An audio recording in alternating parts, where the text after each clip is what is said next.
نحمده ونصلي ونسلم على رسوله الكريم اما بعد فاعوذ بالله من الشيطان الرجيم بسم الله الرحمن الرحيم وإذا جاءتهم آية قالوا لن نؤمن حتى نؤتى مثل ما أوتي رسل الله الله أعلم حيث يجعل رسالته سيصيب الذين أجرموا صغار عند الله وعذاب شديد بما كانوا يمكرون۔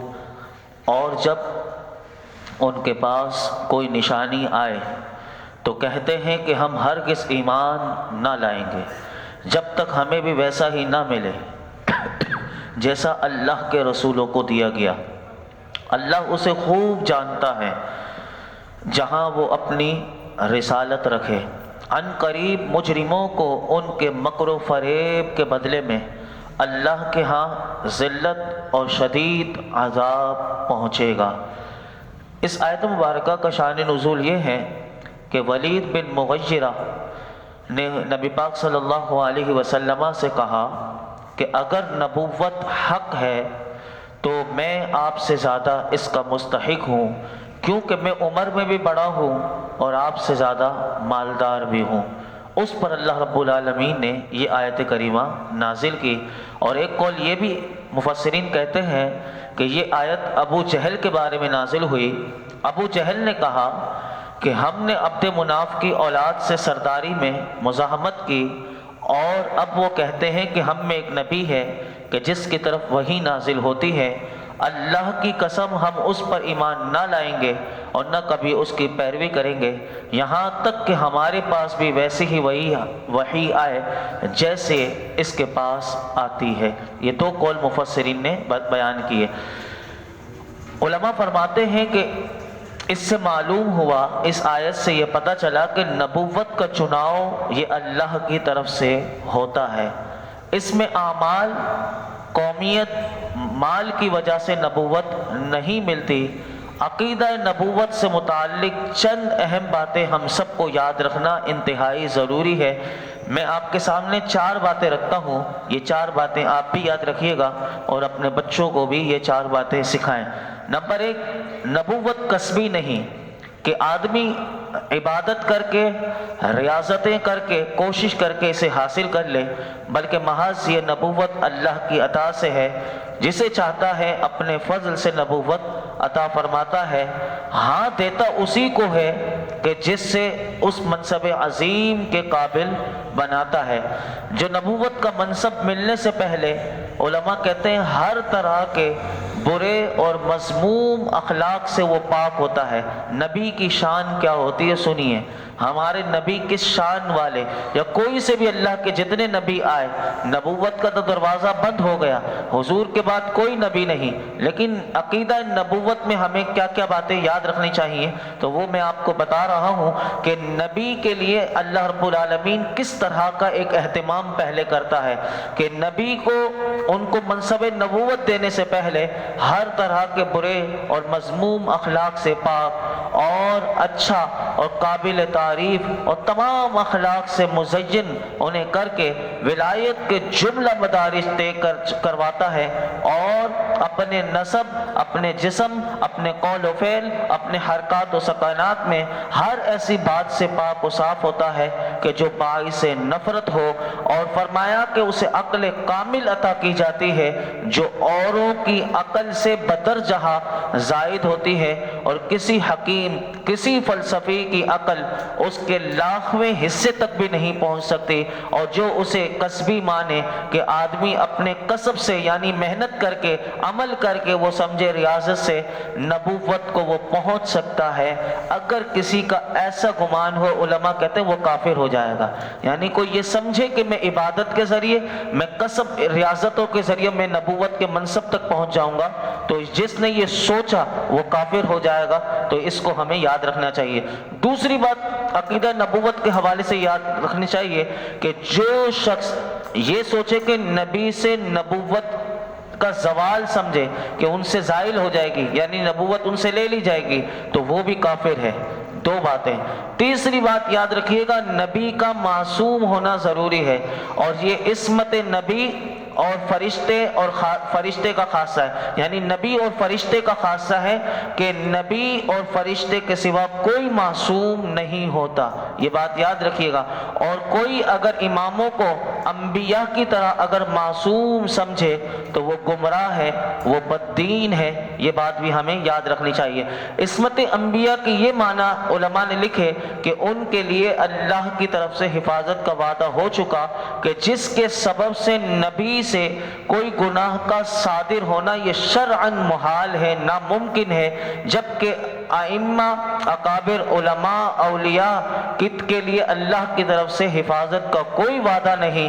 ہاں اللہ رب العالمین لیکن اپنے اولیاء کو محفوظ رکھتا ہے کہ ان سے گناہ ہوتا نہیں، اگر ہو جائے تو شرعاً محال بھی نہیں، ناممکن بھی نہیں، یہ باتیں ہمیں یاد ہونی چاہیے۔ چوتھی بات جو یاد رکھنے والی ہے وہ یہ ہے کہ انبیاء علیہم السلام شرک، کفر اور ہر ایسے کام سے کہ جو لوگوں کے لیے باعث نفرت ہو، جیسے جھوٹ، خیانت اور جہل وغیرہ، یعنی ان کے پاس علم نہ ہو، جہالت ہو، اسی طرح کی یہ تمام مذموم صفات سے جو اور ایسے افعال سے کہ جو وجاہت اور مروت کے خلاف ہیں، نبوت سے پہلے بھی اور نبوت کے بعد بھی بالاجماع اللہ کے نبی معصوم ہوتے ہیں، اور کبیرہ گناہوں سے تو بالکل مطلقاً معصوم ہے، اور حق یہ ہے کہ جان بوجھ کر صغیرہ گناہ کرنے سے بھی نبوت سے پہلے بھی اور نبوت کے بعد بھی یہ معصوم ہوتے ہیں۔ تو یہ ہمیں یاد رکھنا چاہیے، کیونکہ قرآن میں کوئی پڑھ لے تو وہ جیسے آدم علیہ السلام کا قصہ پڑھ کے آدم علیہ السلام سے گناہ کا لوگ کہہ دیتے ہیں، تو یہ ہمیں یاد رکھنا چاہیے۔ یہ باتیں جب پتہ ہوں گی تو نبی کے منصب نبوت کا بھی ہمیں لحاظ ہوگا اور یہ ساری باتیں بھی ہمیں یاد ہوں گی۔ اسی آیت میں اللہ رب العالمین نے ان لوگوں کو پیغام دیا جیسے ولید بن مغیرہ، ابو جہل اور ایسے جتنے بھی ان جیسے لوگوں کے دماغ اگر ہوں، ان سب کے لیے اللہ رب العالمین نے فرمایا اللہ خوب جانتا ہے کہ جہاں وہ اپنی رسالت کو رکھے، اللہ بہتر جانتا ہے کہ یہ شرف کسے دینا ہے، اور اسے بھی خوب جانتا ہے کہ جو اس کا مستحق نہیں۔ تو اے کفار مکہ، تم اس لائق ہی نہیں ہو کہ تمہیں منصب نبوت جیسے عظیم مرتبے سے نوازا جائے، اور ہی یہ بھی یاد رکھنا کہ نبوت طلب کرنے سے نہیں ملتی، اور خصوصاً وہ شخص کہ جو حسد کا مارا ہو، جو دھوکہ دینے والا ہو، جو بد عہدی کرنے والا ہو اور برے افعال والا ہو، گھٹیا اوصاف والے ہو، تو اس کا تو وہ منصب نبوت کے لائق ہو ہی نہیں سکتا۔ تو یہ ساری باتیں ہمیں پتہ چل گئی۔ اور قادیانیوں کا جو مرزا غلام ہے، اس میں آپ ساری باتیں یہ دیکھیں گے کہ وہ برے افعال بھی اس میں ملیں گے، گھٹیا اوصاف والے بھی، اور جھوٹ بھی اس کی باتوں میں آپ کو سارا ملے گا۔ اب بتائیے کہ اس کے لوگ اس کو نبی بنائیں، کیسے نبی ہو سکتا ہے؟ یہ ساری باتیں۔ اب آئیے میں آپ کو بتاؤں، ایک حدیث پاک سے آپ کو سب کچھ سمجھ میں آ جائے گا۔ یہ پوری آیت جو آپ نے سنی، اس کو اس حدیث پاک کو یاد رکھیے گا، یہ بڑی زبردست حدیث پاک ہے اور یہ مسند امام احمد میں ہے۔ سنیے بڑے غور سے۔ فرمایا حضرت عبداللہ بن مسعود رضی اللہ تعالیٰ عنہ فرماتے ہیں کہ اللہ رب العالمین نے بندوں کے دلوں پر نظر فرمائی، بندوں کے دلوں میں نظر فرمائی تو سب کے دلوں سے بہتر محمد مصطفیٰ صلی اللہ علیہ وسلم کے دل کو پایا۔ یعنی اللہ نے اپنی ساری مخلوق جو بنائی اس کے بندوں میں سے سب کے دلوں سے بہتر دل کس کا پایا؟ میرے آقا کا دل پایا۔ فرمایا کہ انہیں پایا تو اپنے لیے چن لیا اور اپنی رسالت کے ساتھ انہیں مبعوث فرمایا۔ پھر محمد مصطفیٰ صلی اللہ علیہ وسلم کے دل کے بعد پھر اللہ نے بندوں کے دلوں میں نظر فرمائی تو ان کے صحابہ کے دلوں کو دیگر لوگوں سے بہتر پایا۔ یعنی حضور کے بعد حضور کے صحابہ کا دل، یعنی یہ اللہ نے چنا ہے صحابہ کو، یعنی صحابہ کی عظمت کو آپ سمجھیں کہ جن کے دلوں کو اللہ نے دیکھ کر ان صحابہ کو اپنے محبوب کے لیے چنا ہے، تو فرمایا کہ دیگر لوگوں کے دلوں سے ان کا دل بہتر پایا، تو فرمایا انہیں اپنے نبی کا وزیر بنا دیا۔ وہ حضرت ابو بکر صدیق اور فاروق اعظم وہ حضور کے وزیر بھی ہیں، آج بھی وہ قبر انور میں میرے آقا کے ساتھ ہیں اور حیات طیبہ میں بھی میرے آقا کے ساتھ، کل قیامت کے دن بھی میرے آقا کے ساتھ۔ تو اس پھر فرمایا کہ یہ لوگ ان کے دین کی حمایت میں جنگ کرتے ہیں، پس جس چیز کو مسلمان اچھا سمجھے۔ اب ہمارے لیے ایک عقیدہ آ گیا، اسی حدیث میں سب کچھ سکھا دیا کہ جو لوگ یہ سمجھتے ہیں یہ کہاں سے لے کر آ گئے، یہ جو تم دین میں نئی باتیں نکال لیں، اسی حدیث میں اس کا ثبوت بھی دیکھیے کہ فرمایا پس جس چیز کو مسلمان اچھا سمجھیں وہ اللہ کے نزدیک بھی اچھی ہے، اور جسے مسلمان برا سمجھے تو وہ اللہ کے نزدیک بھی بری ہے۔ یہ سب کچھ ہمیں اس حدیث پاک میں سمجھ میں آتا ہے۔ آگے ارشاد فرمایا فَمَن يُرِدِ اللَّهُ أَن يَهْدِيَهُ يَشْرَحْ صَدْرَهُ لِلْإِسْلَامِ وَمَن يُرِدْ أَن يُضِلَّهُ يَجْعَلْ صَدْرَهُ ضَيِّقًا حَرَجًا كَأَنَّمَا يَصَّعَّدُ فِي السَّمَاءِ كَذَلِكَ يَجْعَلُ اللَّهُ الرِّجْسَ عَلَى الَّذِينَ لَا يُؤْمِنُونَ، اور جسے اللہ ہدایت دینا چاہتا ہے اور اس کا سینہ اسلام کے لیے کھول دیتا ہے، اور جسے گمراہ کرنا چاہتا ہے اس کا سینہ تنگ، بہت ہی تنگ کر دیتا ہے، گویا کہ وہ زبردستی آسمان پر چڑھ رہا ہے۔ اسی طرح ایمان نہ لانے والوں کو، اسی طرح اللہ ایمان نہ لانے والوں پر عذاب مسلط کر دیتا ہے۔ اس آیت مبارکہ میں یہ بتایا گیا کہ اللہ رب العالمین نے ازل سے ہی، روز ازل سے ہی اپنی مخلوق کی دو قسمیں کی ہیں، نمبر ایک شقی، نمبر دو سعید۔ شقی کہتے ہیں بدبخت کو، سعید کہتے ہیں سعادت مند کو، اور فرمایا کہ ہر ایک کے لیے نشانی بنائی کہ جس سے اس کی نشانی، اس کی پہچان ہو۔ سعادت کی نشانی کیا؟ تو فرمایا اسلام کے لیے اس کا سینہ کھلنا اور ایمان قبول کرنا، جبکہ بدبختی کی نشانی سینے کا تنگ ہونا اور اسلام قبول نہ کرنا ہے۔ اور ہر گروہ کے لیے آخرت میں ایک گھر بنایا کہ جس میں وہ رہیں گے، سعادت مند جنت اور اس کی نعمتوں میں رہیں گے، بدبخت جو ہیں وہ جہنم کی آگ میں رہیں گے اور انہیں آگ کا عذاب سہنا پڑے گا۔ ایک حدیث پاک تفسیر صحابی میں آتی ہے کہ حدیث میں ہے کہ اللہ رب العالمین نے ایک مخلوق پیدا فرمایا اور ارشاد فرمایا یہ جنت کے لیے ہے، مجھے کوئی پرواہ نہیں۔ یعنی اللہ نے مخلوق پیدا کر کے کہہ دیا یہ جنت کے لیے ہی ہے، اور فرمایا کہ مجھے کوئی پرواہ نہیں۔ فرمایا ایک مخلوق کو پیدا فرمایا اور فرمایا یہ جہنم کے لیے ہے، مجھے کوئی پرواہ نہیں۔ اس آیت میں اللہ رب العالمین نے ہر قسم کی مخلوق کی نشانی بیان فرمائی، لہٰذا جب اللہ تعالیٰ بندے کو شرح صدر دے دے، اس کا دل کھول دے تو اسے حلاوت ایمان سے بھر دے، تو وہ جان لے کہ جس کے پاس ایمان کی دولت ہے اور ایمان کی مٹھاس ہے تو اسے اللہ نے سب سے بڑی عظیم نعمت عطا فرمائی ہے۔ اور اسی شرح صدر سے کیا مراد ہے تو علماء نے اس کو بھی ہمارے لیے بڑا آسان کر دیا کہ سینہ کھلنے سے کیا مراد ہے، سینہ کیسے کھلتا ہے۔ علماء کہتے ہیں کہ شرح کا اصلی معنی وسیع کرنا ہے، اور فرماتے ہیں اس سے مراد یہ ہے کہ اللہ تعالیٰ بندے کے دل میں روشنی پیدا کرتا ہے، یہاں تک کہ وہ کوئی سا بھی عمل کرتا ہے تو پھر وہ اللہ کی مرضی کے مطابق ہو جاتا ہے، یعنی اس کا ہر عمل اللہ کی رضا کے لیے ہوتا ہے، اسے کہتے ہیں شرح صدر۔ اور ایک حدیث پاک میں آپ کے سامنے رکھتا ہوں کہ حضرت عبداللہ بن مسعود رضی اللہ تعالیٰ عنہ فرماتے ہیں کہ اللہ کے محبوب نے یہی والی آیت تلاوت کی، فَمَن يُرِدِ اللَّهُ أَن يَهْدِيَهُ يَشْرَحْ صَدْرَهُ لِلْإِسْلَامِ۔ فرماتے ہیں کہ صحابہ کرام نے حضور سے پوچھ لیا کہ یا رسول اللہ یہ بتائیے اس میں جو کھولنے کی بات ہوئی ہے سینے کو شرح صدر، اس سے کیا مراد ہے؟ تو میرے آقا علیہ الصلوۃ والسلام نے ارشاد فرمایا اس سے مراد وہ نور ہے جو مومن کے دل میں ڈالا جاتا ہے، اور فرمایا جس سے اس کا دل کھل جاتا ہے۔ پھر صحابہ دیکھیے کیا قربان جائیں، فوراً سوال کر لیا کرتے تھے یا رسول اللہ اس کی کوئی نشانی ہے کہ سینہ کھل جائے، نور دل میں آ گیا، اس کی نشانی کیا ہے؟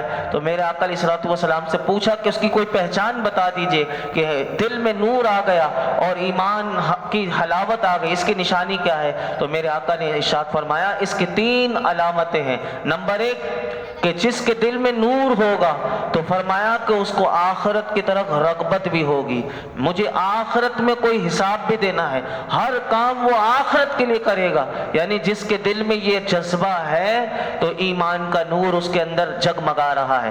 دوسری نشانی حضور نے فرمایا کہ دنیا سے اسے نفرت ہوگی، یعنی دنیا میں کھو نہیں جائے گا، دنیا میں جس طرح رہنا ہے اسی طرح رہے گا، دنیا میں جو برتنا ہے، دنیا سے جتنا لینا ہے وہی، لیکن دنیا سے نفرت ضرورت بھی ہوگی، تیسری کہ وہ موت سے پہلے اس کی تیاری میں لگ جائے گا۔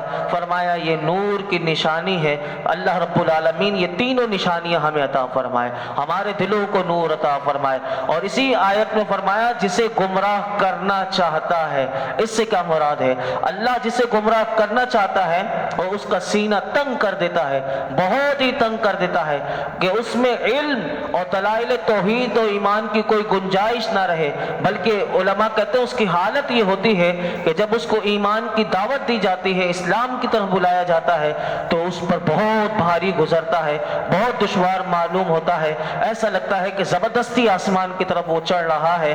اور اس کی علامت کیا ہے تو سنیے، ہم بھی اپنا جائزہ لیں، کہیں ہمارے اندر تو یہ علامت نہیں ہے۔ تو اس کی سینے کی تنگ ہونے کی علامات بیان کی گئی، وہ یہ بیان کی گئی کہ دینی کام کا بھاری معلوم ہونا، کوئی بھی دین کا کام بھاری معلوم ہو اور دنیاوی کام آسان محسوس ہو، یہ سینے کی تنگی کی علامت ہے۔ اور اسی طرح فرمایا کہ سینے کی تنگی یہ بھی ہے کہ اسباب کفر جمع ہو جائیں اور اسلام کے اسباب نہ مہیا ہو سکیں، اللہ اس سے محفوظ فرمائے۔ اور اسی طرح یہ بھی فرمایا کہ بعض پر ایمان بھاری ہوتا ہے، بعض کے لیے نیک اعمال کرنا بڑے بھاری ہوتے ہیں، اور بعض پر عشق اور وجدان بڑا بھاری ہوتا ہے۔ یہ کیا عشق ہوتا ہے، یہ کیا وجدان ہوتا ہے؟ بعض لوگ اسی طرح کہتے ہیں یہ کیا محبت ایسی ہوتی ہے، یہ وجدان کیا ہوتا ہے؟ یہ ہر ایک کو بھی سمجھ میں نہیں آتا، کیونکہ یہ دل کی تنگی کی علامات ہیں۔ اور اسی طرح یہ بھی کہا کہ خیال رہے کہ اس سے یہ لازم نہیں آتا کہ بندہ کفر کرنے پر مجبور ہے، بلکہ فرمایا وہ جو کفر و سرکشی کرتا ہے وہ اپنے اختیار سے کرتا ہے، اور آدمی کی بد کرداریوں کی وجہ سے، اس کے گناہوں کی وجہ سے کہا کہ دل کا یہ حال ہو جاتا ہے جیسے کہ اگر آپ نے دیکھا ہو کہ لوہے کو زنگ لگ رہا ہو، لگتے لگتے وہ لوہا بیکار ہو جاتا ہے۔ کہا اسی طرح دل کو اگر گناہوں کے زنگ لگتے رہیں تو پھر یہ بھی حق قبول کرنے سے محروم ہو جاتا ہے۔ تو دلوں کے زنگ سے بچنا چاہیے۔ دلوں کے زنگ کو دور کرنے کا بہترین نسخہ توبہ استغفار ہے۔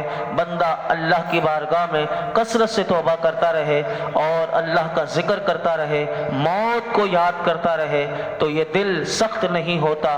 دو آیت مختصر ہیں اور میں اپنی گفتگو مکمل کرتا ہوں۔ وَهَذَا صِرَاطُ رَبِّكَ مُسْتَقِيمًا قَدْ فَصَّلْنَا الْآيَاتِ لِقَوْمٍ يَذَّكَّرُونَ لَهُمْ دَارُ السَّلَامِ عِنْدَ رَبِّهِمْ وَهُوَ وَلِيُّهُمْ بِمَا كَانُوا يَعْمَلُونَ۔ یہ تمہارے رب کی سیدھی راہ ہے، بے شک ہم نے نصیحت ماننے والوں کے لیے تفصیل سے آیتیں بیان کر دیں اور ان کے لیے ان کے اعمال کے بدلے میں ان کے رب کے حضور سلامتی کا گھر ہے اور وہ ان کا مددگار ہے۔ فرمایا کہ قرآن حکیم یا میرے محبوب کی تعلیم وہ راستہ ہے کہ جو بلا تکلف تمہیں رب تک پہنچا دیتا ہے، اور اللہ تک پہنچا دیتا ہے تو وہ سیدھا راستہ منزل مقصود ہے۔ اور وہ کون سا منزل مقصود جو اللہ تک پہنچا دے؟ تو پھر اللہ جنت تک پہنچا دیتا ہے۔ اور جنت کیا ہے؟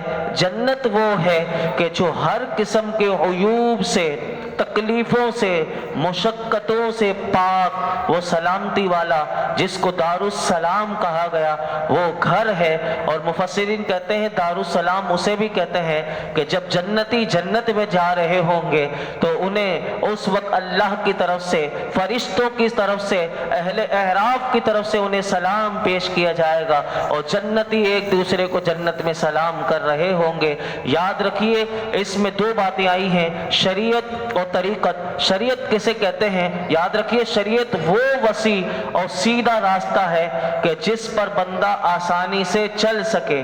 طریقت اسے کہتے ہیں، طریقت وہ راستہ ہے تو یہ بھی سیدھا راستہ، لیکن اس پر وہ چل سکتا ہے کہ جیسے اللہ کے ولی ہوتے ہیں اور جو واقف ہوتے ہیں، لیکن یہ راستہ بڑا پیچ و خم والا راستہ ہوتا ہے، تنگ راستہ ہوتا ہے، لیکن اس میں وہ گھاٹیاں آتی ہیں جیسے کہ علماء ہمیں بتاتے ہیں، جیسے نفس سے مجاہدہ ہوتا ہے اور نفس کی مکاریاں جسے پتہ ہوتی ہیں تو پھر وہ اس کی مکاریوں سے بچتا ہوا پھر وہ سیدھے راستے پر چلتا ہے، لیکن جو شریعت پر نہ چلے وہ طریقت پر کیسے چلے گا؟ سب سے پہلا راستہ شریعت کا راستہ ہے، اور یہ بہت آسان راستہ ہے۔ اگر ہم اس پر چلیں تو ہماری زندگیوں میں نور ہی نور ہو۔ اللہ رب العالمین ہم سب کو قرآن و حدیث کا فہم عطا فرمائے، اور اللہ رب العالمین اس میں ہمیں غور و فکر کی توفیق عطا فرمائے۔